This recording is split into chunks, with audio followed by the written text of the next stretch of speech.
warahmatullahi wabarakatuh. Nabi Muhammad bersama kakeknya ditinggal ibu tercinta. Setelah beberapa lama tinggal bersama ibunya, pada usia 6 tahun, sang ibu mengajaknya berziarah ke makam suaminya di Yatsrib. Maka berangkatlah mereka keluar dari kota Mekah, menempuh berjalan sepanjang 500 km, ditemani oleh Ummu Aiman dan dibiayai oleh Abdul Muthalib. Di tempat tujuan, mereka menetap sebulan. Setelah itu mereka kembali ke Mekah.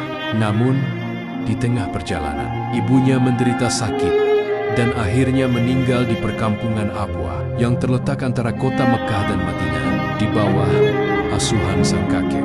Sang Abdul Muthalib sangat iba terhadap cucunya yang sudah menjadi yatim piatu di usianya yang masih dini. Maka dibawalah sang cucu ke rumahnya, diasuh dan dikasihi melebihi anak Kanania sendiri. Pada saat itu Abdul Muthalib memiliki tempat duduk khusus di bawah Ka'bah. Tidak ada seorang pun yang berani duduk di atasnya. Sekalipun anak-anaknya, mereka hanya berani duduk di sisinya. Namun Rasulullah SAW yang saat itu masih anak-anak, justru bermain-main dan duduk di atasnya.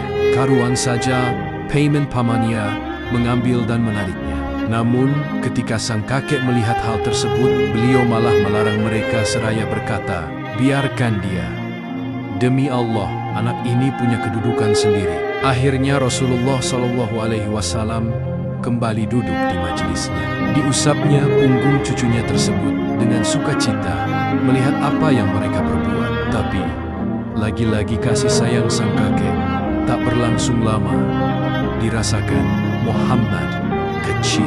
Saat Rasulullah berusia 8 tahun, kakeknya meninggal dunia di Mekah. Namun sebelum wafat, beliau berpesan agar cucunya tersebut dirawat oleh paman dari pihak bapaknya, Abu di pangkuan pamannya.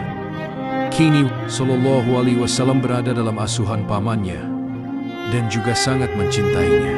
Abu Thalib merawatnya bersama anak Kanania yang lain, bahkan lebih disayangi dan dimuliakan. Begitu seterusnya Abu Thalib selalu di sisi Rasulullah SAW, merawatnya, melindungi, dan membelanya. Bahkan hingga beliau diangkat menjadi Rasul.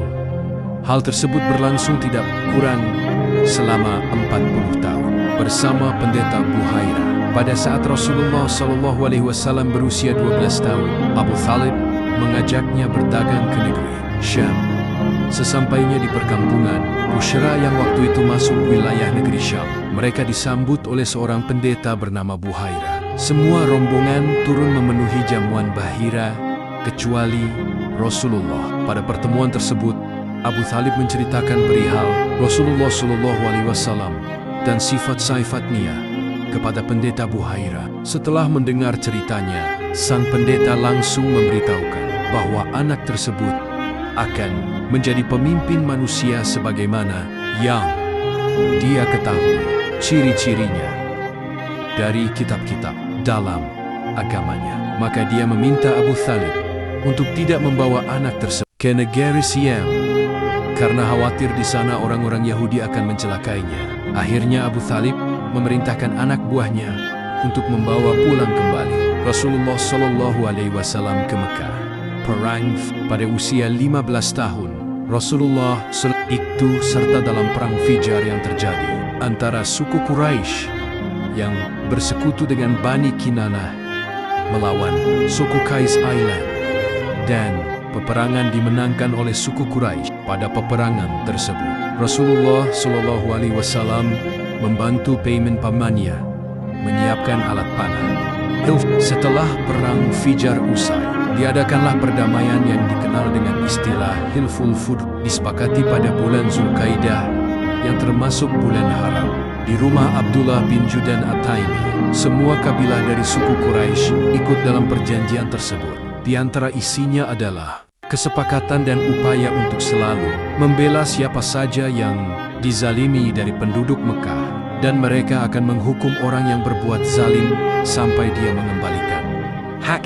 Rasulullah SAW ikut serta menyaksikan perjanjian tersebut. Bahkan setelah beliau menjadi Rasul, beliau masih mengingatnya dan memujinya seraya berkata, "Saya telah menyaksikan perjanjian damai di rumah Abdullah bin Judaen, yang lebih saya cinta dari unta merah satu. Seandainya saya diundang lagi setelah masa Islam, niscaya saya akan memenuhinya. Semoga kita bisa mengambil hikmahnya di dalam sejarah ini dan menjadi hamba Allah yang soleh dan solehah, taat kepadanya dan Rasul-Rasulnya. Sekian dari kami, semoga bermanfaat. Wa'allahu a'lam bishawab."